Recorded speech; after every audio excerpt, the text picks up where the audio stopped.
It's Sunday afternoon in the Daily Tar Heel newsroom. There's a discussion going on. What to make of the term alt-right? There's the whole debate about sort of, should you be using white supremacist or white nationalist? Should you be using alt-right? And kind of this uncertainty over what alt-right even means and like who came up with it. The term comes from this man, Richard Spencer, the president of the Conservative National Policy Institute. Take a listen. Hail Trump! Hail our people! Hail victory! Spencer has his conservative supporters, but not all conservatives are on board with the term.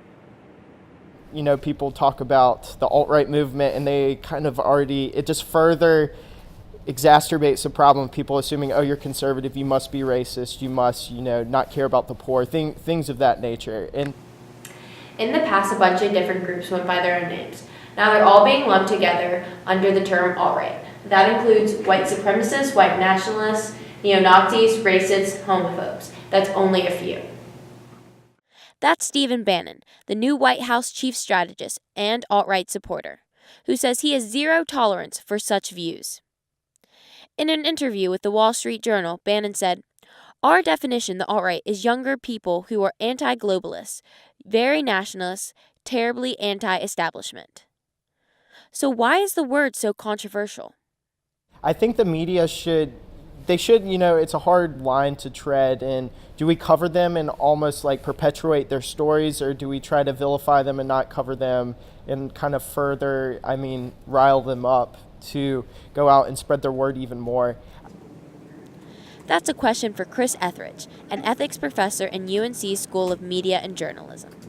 So I'm always hesitant to classify, to draw, to call names, and so I'd be hesitant to rush out and just use a term because it's the next big thing. Carefully debating back in the newsroom, Wester and her staff decide how they'll use the term moving forward.